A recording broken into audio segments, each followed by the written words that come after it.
Thank you so much, Art. Can everybody hear me? This is Brandon Allen from TXV. I'm a founder and managing partner of TXV, which is a venture capital firm based in Dallas, Texas, and Austin, Texas. We tend to invest in a couple things on the consumer side. Then we consider ourselves a millennial-focused fund, not necessarily in that we're investing in millennial entrepreneurs, but in companies that target millennials and Generation Z as their customer segment. I'd love to tell you a little bit about myself, but before I do that, I'd love to introduce my partner, Marcus. Hey guys, this is Marcus Stroud, a TXV Partners co-founder, managing partner. I'm based here in Austin. We've been traveling a lot this week, so if we sound a little jet lagged, that's why. Brandon's actually in Atlanta right now, and I'm down here in Texas. Yeah, we're super excited for this and excited that you guys may have. Yeah, so just from our side, there are definitely a couple things we want to share with you guys. But for us, what would be really great is if we had a conversation. And so our might mentioned it at the top, but please do send questions in. We love to address those as they come in and be able to engage with you all further. I guess I'll start off a little bit of my personal background. Born and raised in Boston, Massachusetts. My mother's from the French Caribbean. My dad's family sort of traces its roots to North Carolina. Attended a prep school in Newton called the Bremer May School, and then I was accepted early to Princeton. At Princeton, I majored in comparative politics. Marcus was also my roommate for 3 years. That's where we met. I wrote my thesis on theories of macroeconomic development adjusted to the post-industrial age, essentially trying to come at a theory of how economies can transition from industrial output-based economies like steel production and stuff like that to sort of innovation economy. So as we build out our firm and our practice here in the South and in Texas, whatever you consider that, we're definitely looking to be a part of the building of the infrastructure and encouraging people like you guys, innovators and entrepreneurs of all backgrounds, to decide to take a chance and start a company that could go on to employ a bunch of people and make a massive impact in the community. Marcus? Yeah, I guess I'll give my personal background. I'm originally from a small town outside of Dallas, but I grew up in Louisiana. I then moved here to Texas. Had an opportunity to go play football at Princeton. That's where I met Brandon. Began my career in New York. I was an investment analyst and on Wall Street. And then from there, I was working at a hedge fund, trading longevity contingent assets. And then from there, I ran a venture group of about 75 to 100 athletes and celebrities, co-investing with premier venture capital funds, like all the funds you hear about, the Sand Hill Road in Silicon Valley. At that time, Brandon was helping me do a lot of diligence on a lot of these deals. And so it was really awesome to meet a ton of great entrepreneurs and a ton of great investors. One thing you started recognizing, though, is that, this industry on both sides, the investor and the entrepreneur, lacks a ton of diversity, women, minorities, et cetera. And that was a problem for me personally, and it was a problem for Brandon. And we wanted to do our part and help. We wanted to do our part and create something and help. And so we launched TXV about roughly 8 months ago. We've had a lot of success so far. It's been it's been a journey. But I think the best thing about this job is the entrepreneurs you meet by far. I mean, it's incredible the people you meet on this journey and just how brilliant they are. And I think what's extremely refreshing is that, we're introduced to people who normally wouldn't have a chance to talk to venture capitalists, just because venture capitalists is such a old boys club, if you will. And not too many people have access to capital of that amount. And so it's just been really awesome to just meet some incredible entrepreneurs and just be humbled by their intelligence. And so, Brandon, with that, I guess we can get started. Yeah, so I guess the first thing we thought might be useful for you guys, and again, please chime in if you guys have any questions, is sort of showing what it is we do from our perspective. And so I actually have opened the back page of our deck, but I'll scroll up to some of our specific focuses and kind of how we see the world. So as I said, we're investing in sort of millennial-focused companies, and so our first sector focus is actually consumer products. And so over the next 20 years, there is going to be a revolution in the way that products are used in a scale that we've actually never seen before.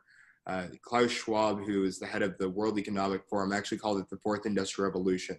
I think we all grew up hearing about the first industrial revolution in school, which was mainly around the steam engine, and then we see mass production, and then we see the first in the 1920s with the growth of companies like Ford.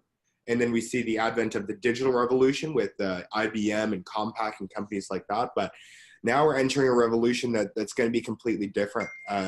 Some of the things we have now are going to completely change. And so we're looking at sort of IoT as our main focus here. And so essentially, IoT is the Internet of Things, right? And so it's any time that you have a doorbell, for instance, that's connected to the internet, and then you can attach it to your phone, or a Google speaker. That's what we're talking about when we talk about IoT, and it's going to be a big focus for us.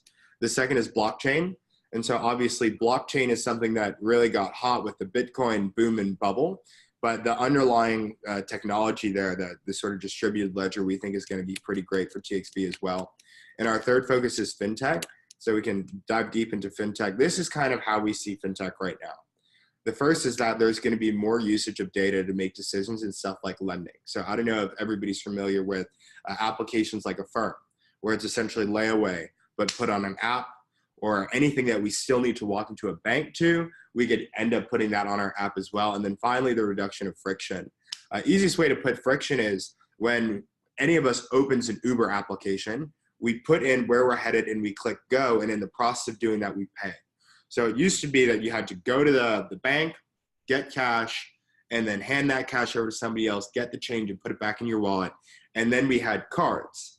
But now we're entering a period where, because everything can essentially be put on your phone and your phone is linked to your bank account, we're going to start seeing a bunch of applications in the future where we don't even realize we're paying, or in the act of buying or choosing a service, we're actually paying, right? And so I think a big example of this that everybody might be familiar with is Amazon stores that they're starting to put in Amazon's hometown of Seattle, where especially if you're a Prime member and they can track you, you can walk in, you can grab whatever it is that you want, you can walk out and you'll be paid. I think the big strategic opportunity for fintech there as well is banking the unbanked. So 18.5% of Americans are either unbanked or underbanked. And so, and 31% of the population globally is unbanked. And so looking at applications that really are able to expand banking services to the world is stuff we're looking at as well. And so the subject of our talk here is how to build a team. And so I'd love to turn it over to Marcus to tell a little bit of his personal story, especially around sports and how we really came to that topic. Thanks, Brandon. Yeah, so I guess I'll get into how we look at building teams, how we look at entrepreneurial teams when we're looking to invest, and just what we've learned from our advisors and other great people who have built great teams and organizations around them. And so I guess I'll begin with a quote. I'm not too sure how many of you guys are familiar with a guy by the name of Vince Lombardi, you know, one of the greatest coaches in NFL history. But it's a famous quote of his is, "Success requires a singleness of purpose." I'll repeat that. Success requires a singleness of purpose. So when we were creating TXV, when we all sat down, we each made everybody get up and say, what are your goals for the firm? And there was one goal here, there was one goal there, there was one goal here. We weren't aligned. And that's when we knew we had a problem. We said, okay, guys, like we all have to be on the same page. If this thing is going to work, we all have to be on the same page. Because the thing is, if you're not on the same page with your team, there's not transparency, there's not efficiency, things aren't adding up. And when you're an investor, you can see when there are holes in the team right away, just even on their answers. So when I was in college, and when we were playing football, our coach would always say, I played linebacker. He would say to the linebacker room, guys, what are the goals for the linebacker unit this week? And if any of the guys didn't have this, if we didn't have the same answer as a unit, we all had to run right away. And so we looked at each other. We'd be like, look, man, you better be on the same page with me. We've talked about this. This is our goal as a unit. And the same goes with entrepreneurs. We can't tell you the amount of entrepreneurs we've talked to where they have such a phenomenal idea. They have such good individual pieces, but they don't have a good team because they don't have a singleness of purpose. And I can't stress to you how important that is. I mean, you look at the New England Patriots. They've won how many Super Bowls recently? They all have had, like Bill Belichick has emphasized this enough. Guys, This is what our team is based on. This is what we're built on. This is how we're going to, carry ourselves. You look at government. You look at so many different aspects of our society, and you look at the most successful teams in our society, whether it's sports related, whether it's political related, regardless of what it is, everybody is on the same page. And so that's kind of something that is huge for us. We need to see that. We need to know that you guys get it. We need to know that you guys are with each other for the long run. And so that's the first point. Brandon, if you want to expand on that, we definitely can. Yeah, so one of the things I see here is people all need to have the same conception of their jobs, and I guess that's most important at the CEO level. And so when we look at a CEO, the CEO needs to have an understanding of their job that is going to translate to that success. Now, to relate it to Mark's earlier point, the CEO's job is twofold.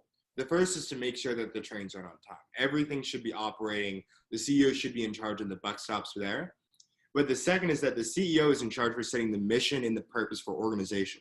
Everybody up from the top to the lowest should say, what is it that the CEO is setting for the vision of our company? Is that something we all agree with and getting on board? So the CEO says, hey, we want to be the largest, let's say, fintech app in the Southeast. And we need to do it because people need the expanding to their banking services. Everybody should know up and down the chain that that's the vision of what it is you're trying to accomplish. So in the context of linebackers, right, there are certain units that have goals, but the CEO is responsible, the leader, the entrepreneur is responsible for making sure that everybody on their team is on board with the vision of what it is that they're trying to do for the world. Exactly. And I will speak to something Brandon said. He said something that's a famous saying, the buck stops here. If I were you guys, I'd write that down. The buck stops here. So President Harry Truman used to have that saying on his desk. The buck stops here. When I was in college, I used to see that saying around campus, around Princeton a lot. The buck stops here. And one day I just sat down and started reading, what is this? Why is this so significant? Basically, the buck stop here is a phrase that essentially means the responsibility for something cannot or should not be passed to someone else. So if you're the leader of a company and there is little, maniacal tasks that need to get done, and you can naturally pass that to somebody that's lower than you, when you have that mentality that the buck stops here, that means everything runs through you. So even if you don't want to do it, you're going to do it because the success of the organization is more important to you than anything else.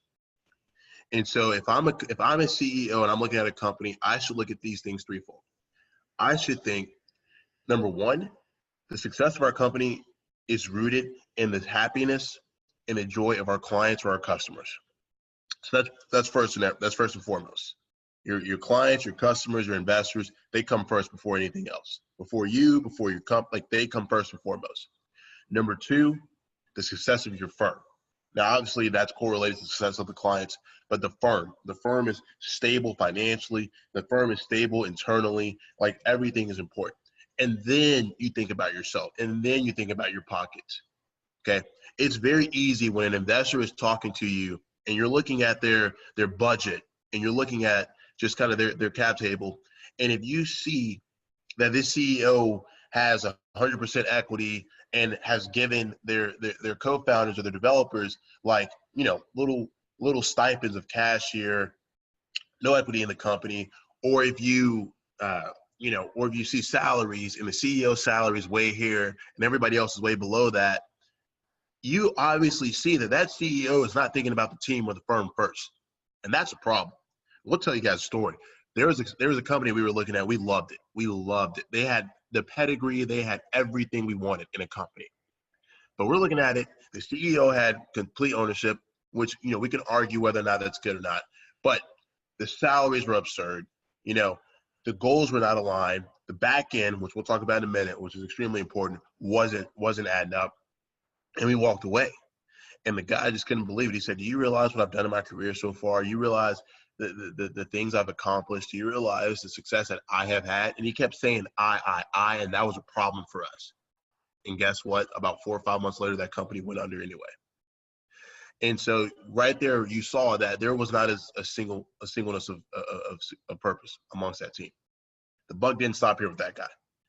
And so that's something that, you really, really have to think about when you're building your team, when you're building a company. It is not about you. It is not about you, honestly, until probably 3, 4, 5 years later, when your company has had a successful exit, when you've had an IPO, where you've had a successful large round of funding, that's when you can start to think about yourself. But just like anything in life, really, you got to put others before yourself. You got to have that mentality and that attitude.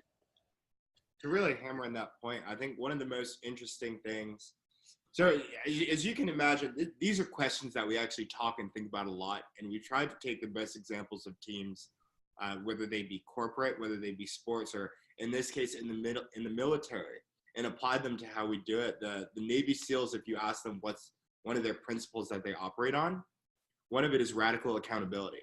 And so to go to Marcus' point, when you're talking about how the buck stops here, you're not responsible for just yourself or just your firm or just your function. You're responsible for every single thing that happens around you, whether you touched it or not. And so taking accountability even for the things that you can't control, I think is what separates a great founder from one that, quite frankly, won't succeed in the long term. And so one of the things that we look at with entrepreneurs, and this speaks to the broader point, is like we want to see and we want to feel that you're on a mission from God, is what we call it, that you have a hint of madness. So I'll give an example of another entrepreneur that's actually based in Austin. She opened up a shop that was selling something that people needed, right? And she was bringing home $300,000 a year, great margins, great business. She could continue to be wealthy in the city that she was from, but she decided that she wanted to get into tech and she wanted to expand and scale her brand. And I'm sitting on the opposite side of the table asking her, you're making $300,000 a year in Texas. It's like, you're wealthy. That's it. You're literally top 1%. And you closed down your shop. You did everything. You went on a mission. You moved to Austin. You went through accelerator, incubator, do all this stuff. It's like, why are you here? And the answer she gave was, it is so important. It's like, I felt like I couldn't move forward in anything in my life without having done this first. So just from our side, those are the answers we love to hear. Now, the other example to that, the negative example would be when people are raising money and you ask them what they're raising money for, and they say, we're raising money for our salaries. That is the last thing I want to hear, because it speaks to your own comfort rather than the business. Because at the end of the day, from the investor side, we want this to be reducible to a math problem. We give you $100. We want to see how we'll get $900 3, 4, 5, 6 years from now. And when you say that we're going to raise money for our salaries, to us, that you're just simply not at the point at which you really crave and you're really hungry to make that impact in the world. Yeah, and look, we recognize that people have to live. Cost of living continues to increase. 2019, it's already off to a unique start. Markets are crazy. We completely understand that you need money to live. But when it's just so outrageous of a salary, or when it's just substantially different from the rest of the people on your team, or when it makes up 40 to 50% of the capital you're raising is primarily dedicated to your salary, or like 1 or 2 members of your team salary, that's a problem. So that's something I would think about when you're creating a business plan and you're thinking about approaching an investor. And so I guess the next point we can go to that has been extremely helpful for us, and something that, we were taught by some phenomenal leaders, leaders of our country now, is the 10th man principle. And Brandon, you want to talk about that? Yeah. So as you can imagine, everybody here has a pitch to whoever it is, and that includes us. Hey, hold on, Brandon. Hold on. We got some good questions.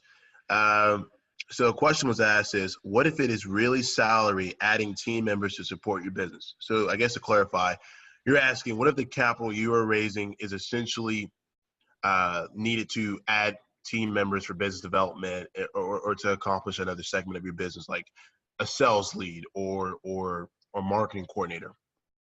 Brandon, you want to answer that? Yeah, so I would draw the distinction there. What you're not raising is salaries. You're raising for expansion of your team to capitalize upon existing or new sales opportunities, right? And so that shows that you want to expand.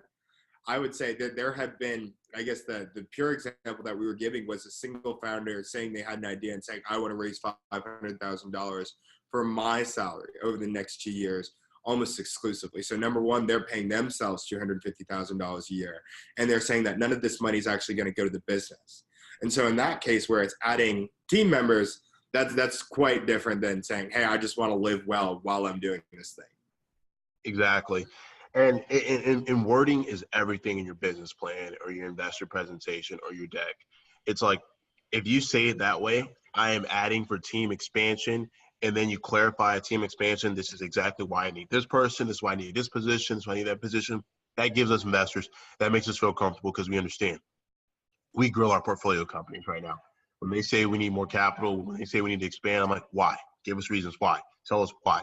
Who? Why is this person like super important to the business? Why is that position super important to the business? So, like I said, transparency is everything. So the more information you give, the more clarification you give for those positions, the better. And so just wording on that is super important. Okay, Brandon, you can continue. Yeah, so this is actually a pretty interesting example when it comes from our pitch, and I think it broadly applies to pitches of diverse founders as well. And in a lot of the rooms that we walk into as Blacks in tech, we might be one of a few Black people there if it's not an African American or a Latino American centered event, right? And so one of the things we realized is a lot of people would, why would I put my money with you instead of somebody that's been in this for 40 to 60 years and has an excellent track record and is developing returns? And for us, we really had to think long and hard about how we could convey that message, which also goes to Mark's point about wording. And so we actually took a historical example in the aftermath. So in 1973, the state of Israel had been up and running for maybe about 10 years. I think they declared independence sometime in the late 40s. And so all of the Arab countries that surrounded the state of Israel actually invaded Israel on the day of Yom Kippur, which is the Day of Atonement. And so in that, the Israeli sort of government was saying, we didn't see this coming. How is it that we didn't see 6 countries about to invade us? And they realized that they had a problem with groupthink. And so what they did is they actually came up with a devil's advocate office based on the principle that if there are 10 people in a room and 9 of them agree, it's the responsibility of the 10th person to disagree and to make a strong counter argument to why what it is that they're doing is wrong or important, or what's the alternate perspective. And so as founders from diverse backgrounds, I think it's incumbent upon us to always make that argument from the non-dominant perspective. African Americans were 12% of this country. Asians are 4%, women are 51%, but in tech, they're, it's dramatically lower than that. And so making that argument of saying, hey, there are a bunch of people out there who all think the same way, but I have a different experience and I come from a different background and I can argue against what all these people are saying because they all come from the same place. I think it's something that we've not only found helpful, but we wanted to share with you guys. That's how you guys can articulate that as well. I think there's a lot of academic literature out there about how diversity is actually a net benefit. And so clearly and concisely making the argument for having a diverse team, for targeting a diverse audience is so important. So basically, you don't want to ever have a team of people who all agree with everything you're saying. It's like when you have, 6 people on the team and everybody's like, yes, that's a good idea. Yes, that's a problem. You don't want that. And you as the leader have to push the people on your team. You have to push them to think. You have to push them to think beyond ways they never thought they could possibly think. You have to always play, even if you think it's a great idea, you always got to play devil's advocate. So funny story, Brandan and I, when we were in college, he would always offer the counter arguments, whatever we were talking about in the room. So, we would have many nights where the rest of our roommates and I would just sit around and have these deep philosophical discussions. And we'd all be like, oh, that's a good point. That's a good point. And Brandon would be sitting there in the corner saying, nope, that's wrong. And I used to get so aggravated. I'd be like, dude, what do you mean that's wrong? Like, come on, big dog. Like this is great. I'm loving this right now. And I think to myself later on, like, wow, I'm so glad that Brandan pushed us, because the way Brandan had been taught from his childhood with his parents to like Brandan, he's a humble kid. So I'll brag for him. This dude was debating Harvard professors at 15 years old. Like, that's what his parents had him doing on the weekends. That's not how I grew up. We didn't grow up like that. And so to have somebody like that in your life who has constantly been pushed to think farther than they ever thought they could think beyond is extremely helpful. And it's something that you want on your team. And you as a leader, a lot of the time have to be that person. So don't always, like, agreeableness is a problem. Push the boundaries, even if they're uncomfortable. Make it bad. Make arguments. Create strife. That's what's needed. You need some friction, some time to get to the end to success. So we're big on that. We'll sit around and we may have a phenomenal company that in the back of our mind, we all think is a great idea. But then one of us will step up and say, no. Why is this not a good idea? Why is this bad? And then we'll talk through that and we'll say, okay, good. We've thought about all the bad alternatives. We can now move forward with this. So I want to answer a couple questions real quickly. Do we only invest in tech companies? The answer is no. We like fintech, blockchain, consumer, it's pretty broad. And so if your company falls within one of those verticals in any capacity, we will look at it.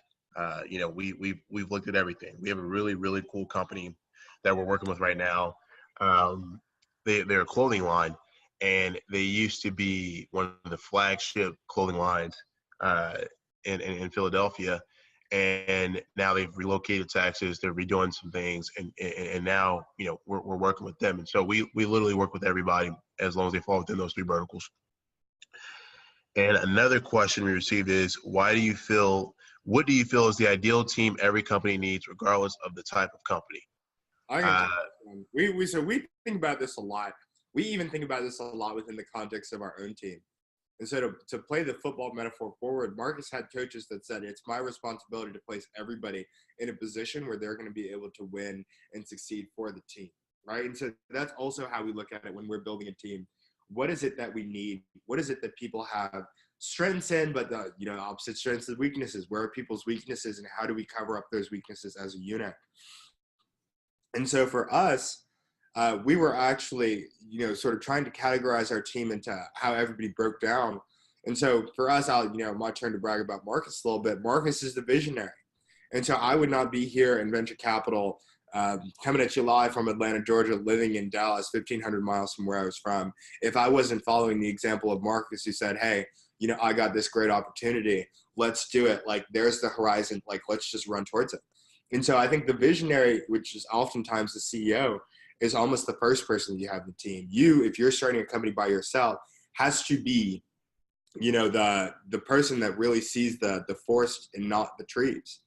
I think the second is the strategist. And so this is actually where I come in, where there are people who look at the world and they sit back and they think about what could be done and what's the best way to get there. And so the visionary is often talking about what's on the horizon. The strategist is the person that's like, okay, well, we can chart a path through here by doing this to get there. I think the third is the connector. And so there are people that are just great at connecting with people. They seem to just know a ton of people. When you're building a company, when you're building a firm, one of the things you're doing is you're building a community, especially if it involves money. Because if it involves money, then people actually have to tangibly back you, and you want to know as many people as possible.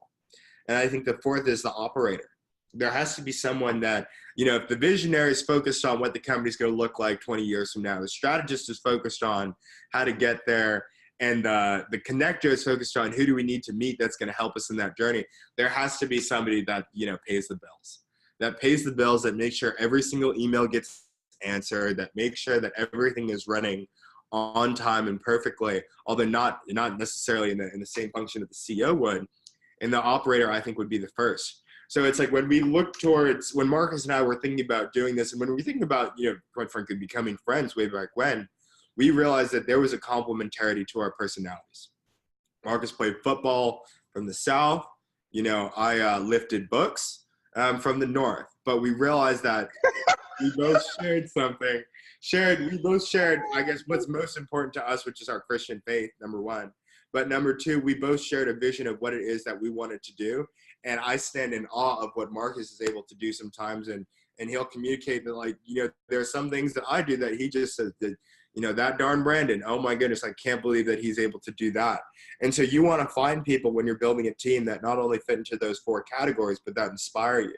Let's say I see Marcus walk into a room or do something sometimes, and I'm like, I could have never done that. And he'll say the reverse. And so it's when you look to building a team, you want to look towards the people that inspire you and fill in those four categories. Marcus, do you have anything to add? Yeah, man, I'm still laughing about the whole lifting books thing. Yeah, Brandan was the rest of our room, we were all football players. Brandan was the math elite in the room.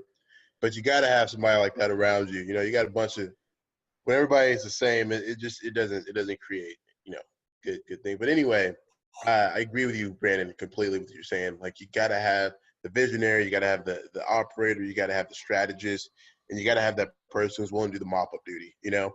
I think what you see, the reason so many companies fell, and it all goes back to that singleness of purpose I was talking about earlier, you know, and then everybody's on the same playing field. Everybody wants to be that person. Everybody wants to be the face of a company. Everybody wants to be the voice of a company. And like everybody has to know their role. That's just how it is. Like a functional society or a functional ecosystem, everybody knows their place in the ecosystem, and everybody's working for the same purpose and goal of that ecosystem. And it's no different for a company. So that's just something to think of. A few more questions. Hello, for first-time hires, do you recommend hiring them on as full-time employees or outside contractors? Is it wise to jump straight into paying for benefits, et cetera, for the first time? So my opinion on this is it all depends on the company and the industry. I think as your company grows, I think you should take it, you know, you should let it grow organically. Don't force anything. Don't strain yourself financially. So a short answer to your question is I would not, you know, as you're adding on like non-executive type positions to your team, like an analyst or like somebody to do business development, I would not, you know, make it full-time. I'll make a contract. I would not give them benefits right away. Let them prove their worth. Okay. Like let them show that they're willing to, you know, to eat what they kill. Let them show that they're willing to put in their work for you and your team. And so Brandon can speak to that, but with a lot of our portfolio companies, even though we may give them a large amount of money to scale their company and grow it, we're like, hey, like you're not going to go hire 10 people right away. Like take your time, hire 2 more essential positions, and we can contract the rest of the folks. It's something that we recognize in our community that, and when I say our community, y'all know what I'm saying. Something that I recognize in our community is that we don't really look to some of the resources that we have outside the United States just because we didn't think. So if you have like a tech company, for example, just 'cause that's the space we're very most familiar with, you can get labor like developers and et cetera for such a cheap rate in places like Russia and India and just other places. And we can, and, you know, if anybody has any questions about how to do that, like you can email Brandon or I directly. But that's what some of our companies have done. You know, they came in and they had all these ideas about hiring somebody from Georgia Tech or University of Texas or Stanford. And we're like, oh, why are you getting your company off the ground? Let's get some contract employees. Let's do it, you know, overseas just because it's a lot cheaper that way. And you don't have to worry about as many, you know, issues. And so that's something I would think about. Brandon, I'm sure you can add to that. Yeah, I think that, so one of the reasons Marcus and I both love this job is because it's really a process by which you turn nothing into something. Every single day we're turning nothing out of something. Yeah, I'm sorry. Put the thing on your door, big dog. Come on now.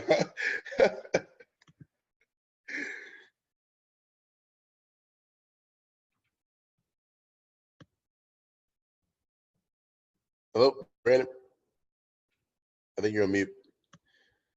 Well, like Brandon, what Brandon was saying was you look at turning something to nothing, and you know, those early stages is really the nothing stage. You know, that's you just really got to enjoy that process. You know, you really got to enjoy being scrappy, being bare, not having all the pieces together right away. Because it's just number one, you learn so much in that stage, you gain so much transparency, and you gain so much clarity to your business. And so I would just, you know, hold off on a lot of that, you know, before you move forward. And so yeah, Brandon, okay, we'll get Brandon back on.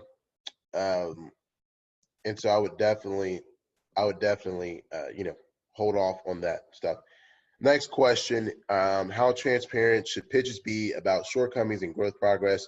To present best founders are often encouraged to omit, edit, and mislead in efforts to land the deals. Does honesty have value for VC firms? This is a phenomenal question, and I am so glad you asked it. Yes, transparency is everything because we're going to find out one way or another. Numbers don't lie. You know, you can fluff things up. You can say this is our metrics right now. If this happens, this is what's going to happen, which a lot of founders do. But when you do some deep diving, the diligence that VC like us perform on you, we see everything. We see through numbers. We see your bank account. We see everything. So we know what's going on. And you as a founder, you can stand out in an industry that is just has so many shortcomings in honesty by just being honest. Hey, like, we're having slow growth progress right now. Like, we're struggling. Like, right now, our team is having a lot of conflict. You know, I don't know what to do. I need help. Right now, we're running short on cash. We don't know what to do. That is great. You know, I think the best thing my mama taught me growing up was communication is everything. And I remember when we didn't communicate things clearly to her, or we didn't tell her the truth, or we just weren't like completely transparent about what's going on, we got in trouble. And, you know, she was like, look, if y'all would have just told me beforehand, you wouldn't be in trouble right now. But because because transparency was so important to her, because she knew that that'd be important for us in our future marriages and our future business relationships, that was just something that was so instilled in us. And the same has to be for a founder. So just communicate what's going on. I'll give you guys an example. One of our portfolio companies, one of the founders decided he wanted to demand a much higher salary than the other two founders, and said, if you guys don't pay me this amount of money, you know, I'm going to leave. And this company was having some issues early on, and they were very honest with us. They were like, hey, we're burning cash at a fast rate. Our team is struggling right now, and this person wants more money. We love the fact that they were so transparent, and that developed such a good relationship between us, because we were able to go in and help them. We were able to get that other person out of there. We were able to find somebody even better for their team, and things worked. So be honest, be transparent, forget what society says, like, you know, be who you are, be honest. Is SaaS considered tech? Yes, yes, yes. Software as a service is a big part of tech. That's exactly how a majority of VC funds have had the phenomenal return success that they've had.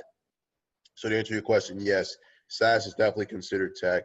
You know, it's an area we play in a lot. It's an area that pretty much every VC fund plays in. And so, you know, if you have a SaaS business, you know, you're definitely uniquely positioned for, you know, a good amount of capital resources and, you know, just resources in general. Next question. Would you suggest using those international resources for marketing? So let me break that down. So I would say this. I would say, if you're trying to create a website, if you're trying to develop a pitch deck, etc., international is a great way to do it, because, you know, one of us and some of our portfolio companies, a lot of our like collateral is designed overseas. Like, you know, because number one, it's a lot cheaper. They have a much faster turnaround. And so when it comes to creating collateral, when it comes to creating resources, when it comes to even creating a website, I think international resources are a good way to play, just because, you know, overseas, it's just so much cheaper. And it's a very hidden secret that people don't really talk about, just because it's such a big business in the United States. But like, you can get things for literally a tenth of the cost overseas. I'm telling you, I've seen some beautiful websites created by one of our clients in Russia. And you know, they did it for probably, you know, $1,500, $2,000. Whereas, you know, in the United States, you know, if you're having a professionally built website, that can go anywhere from 10 to 15 to 20, you know, for the quality that a lot of VC funds look for. So international resources are great for marketing. In terms of collateral, as far as like publicly marketing, you definitely want to stay here. You want to cater to your you know, you want a demographic. And so I would definitely stay in the States when it comes to like PR or like, you know, any message you're trying to share. I will go to those questions next. Let me finish, I guess, on the last point that I want to make when it comes to something we'll look for in a team. You want to make sure your back end is just as strong as your front end. So whenever somebody's creating a product or somebody has this idea, they think about the sexy aspects of that product or that idea. And they think about the interface, they think about the design, they think about the functionality, they think about the stores that it's going to be sold in if it's a product. They think about all those things. They have this great idea, they have the great team, they think about this influencer or this person can endorse this product, and it's great. But what they don't think about is the back end, the accounting, the legal, you know, the service providers at large. You have to be so intact and so hand in hand with your legal, your accounting, and your other service providers. They need to be almost as close to you as a family member. Because when things get going, things get rough, and people start to do diligence on you, and people start to have questions, and people want to put money into you, they're going to talk to those people first. So if y'all are on the same page, if your business is clunky and you got tax issues and you got legal issues and you got just all this stuff, people aren't going to like that. You know, investors aren't going to like that. We're not going to like that because that's just more work we got to do on our end. And so, and it gives you a lot more clarity in life also when you know that all your ducks are in a row. I mean, think about yourself personally. You know, you feel good when you know your taxes are great. You feel good when you know that you don't have any legal drama. You feel good about that stuff. The same goes for your business. So focus on that as much as you're focusing on this. As it comes to a VC fund, our service providers are just as important, if not more important than our investors. So when we talk to our HR people, when we talk to our accounting, when we talk to our legal, when we talk to our fund administrator, like we are all in, focus. One of us is touching base with each of those people every week. And that's how you have to be in this industry. And so really, really, really focus on that because, you know, so many people fell at that level. And you see it a lot in our community also. It's just not something that's truly publicized. And so, I mean, I saw it with my own mom. You know, she had a great company. Her and her co-founder did, but you know, one thing they didn't do too well is thinking about the back end. And so they had this great company, had all this great traction, but some stuff caught up in the sell their business because they didn't have that back end created. So truly, truly, truly, and if that means having a person on your team that's dedicated literally to that specific duty, that's generally the operator that Brandon was referencing. The operator is generally the person that handles that. Then you tell that person, hey, I need a report from those folks every week. You got to be extra as hell when it comes to that stuff. I'm telling you guys, you got to be extra because that's something that investors try to knock our community for big time.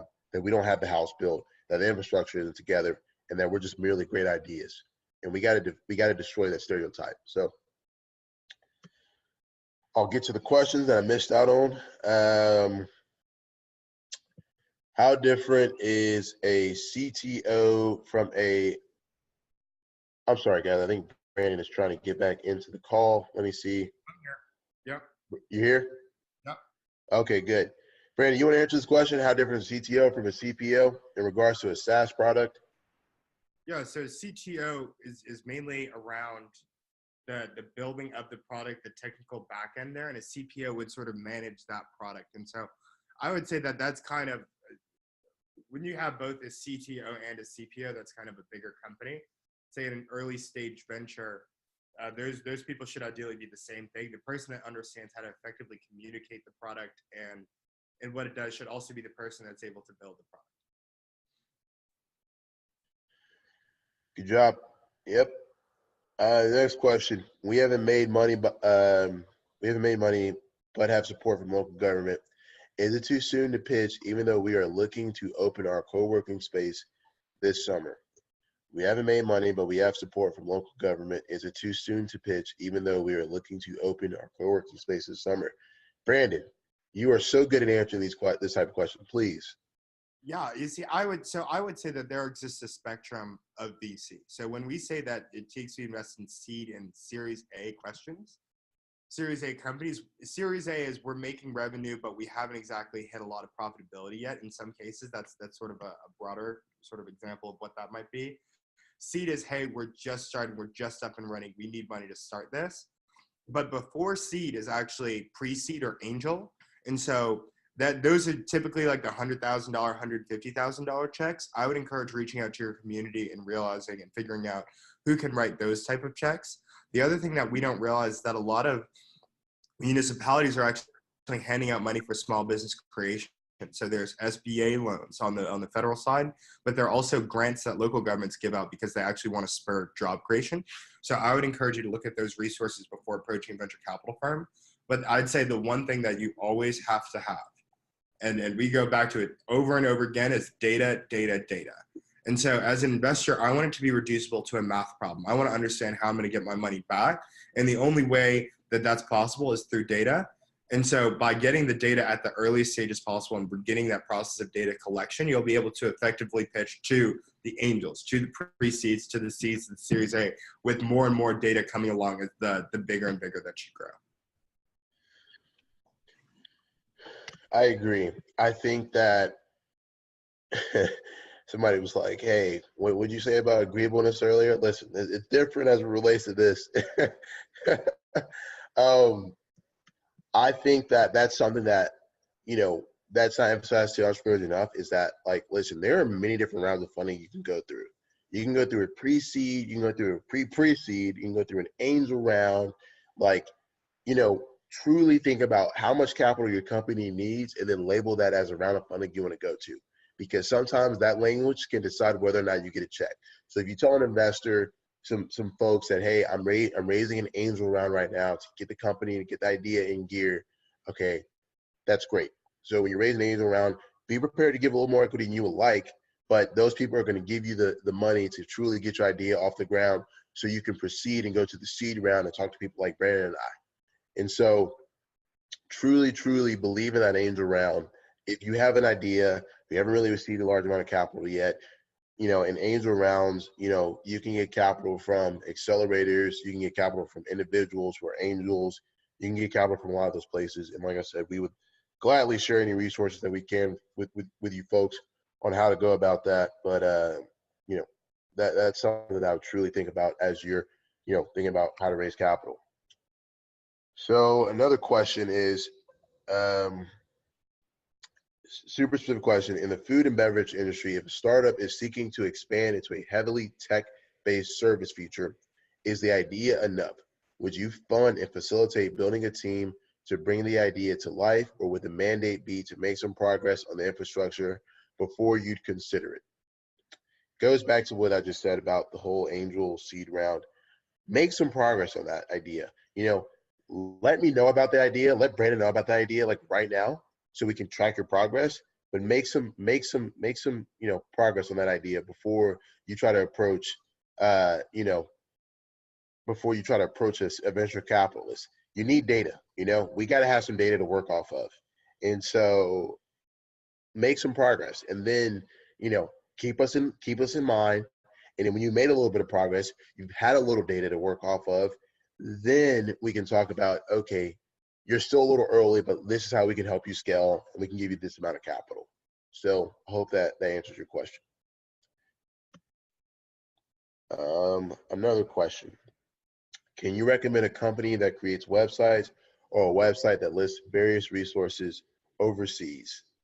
Yes, we can definitely share some of that information with you.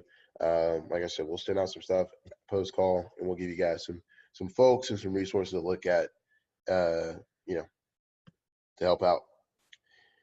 Another question: is there a standard number of years you expect to receive your return, and by what multiplier?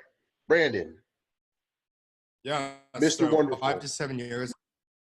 5 to 7 years is, I think, a good sort of track. And multiplier, when I invest in you, I want to believe that it could be 100x. 3x is great, but articulate how you feel like you can get to 100x. And so the way our business works is we take money from people and they don't see it for a couple of years, and then we invest in something that's a liquid and they want to receive it back at a high return. And so I'd say that this is one of those things where we look at it from our perspective, like we want it as big as possible, as quickly as possible, as back as soon as possible. Exactly. Now, and look, like what you're starting to see in Silicon Valley these days and other places across the country, they are putting a lot of money into companies to scale at a fast rate. That's not TXV. We don't want to see that. Let's do this thing organically. So let's work. Let's work in tandem. Like, yes, we need to see a return for our investors. Like we're a for-profit business. This isn't a nonprofit. But like the best companies grow organically, and it takes time. It takes time. You hear about all these success stories, all these unicorns being created every day. Like those unicorns took years to create. So, we need to see a return, but our estimate is roughly 5 to 7 years is kind of the window we play in, and we're hoping to get 8 to 10x our capital back at a minimum. Can your business be scalable if the target audience is very specific? Example, Black women. Yes. Yes, it can. Yes. Yes. You can build $100 million company by targeting Black women alone, but I think instead of saying, oh, we're targeting this certain demographic, we want to say, oh, we're targeting this amount of market size, right? So you could be targeting, people who live on, the South Shore of Massachusetts, and there's, 300,000 people, but at full penetration of the market, it can be $100 million company, and we'll believe you, but it's just a little bit harder to argue because you're selling to a specific group of people that you can become a $100 million company. So I would focus less on the demographics and who you're targeting, because every single company does that, and more on what's the scope of the market up. All right, guys, I'm gonna answer a few more questions, then we're gonna be done, and I'm gonna put two of these questions together. How do we find angel investors? And somebody said angel round. I feel like you're speaking a different language. Angel round, it's literally just a round where you approach friends and family. That's what the angel round is. Like I said, if you guys need some more collateral to define all this, we can definitely send it out to you. How do we find angel investors? You literally can go to Google, Crunchbase. There are angel investors everywhere. There are also angel networks. So literally go on Google and search angel network, whatever city you're in. And you'll find a ton of angel networks. There are people that want to help. And I'm going to answer two more questions. Hi, if you're currently a sole employee for your company, what team should you be looking to build around? Think about what you can do and think about what it is that you're weakest at, and then add that next person. That's how you begin the team, and you go from there. And one final question: Is it realistic to only seek grants? Yes. Yes. Short answer to that is yes. It is realistic to only seek grants. There's a ton of great universities that are giving out grants left and right. Our alma mater, Princeton, does a really good job of giving out grants. Harvard does a great job of giving out grants. A ton of colleges all over the country do a great job of that.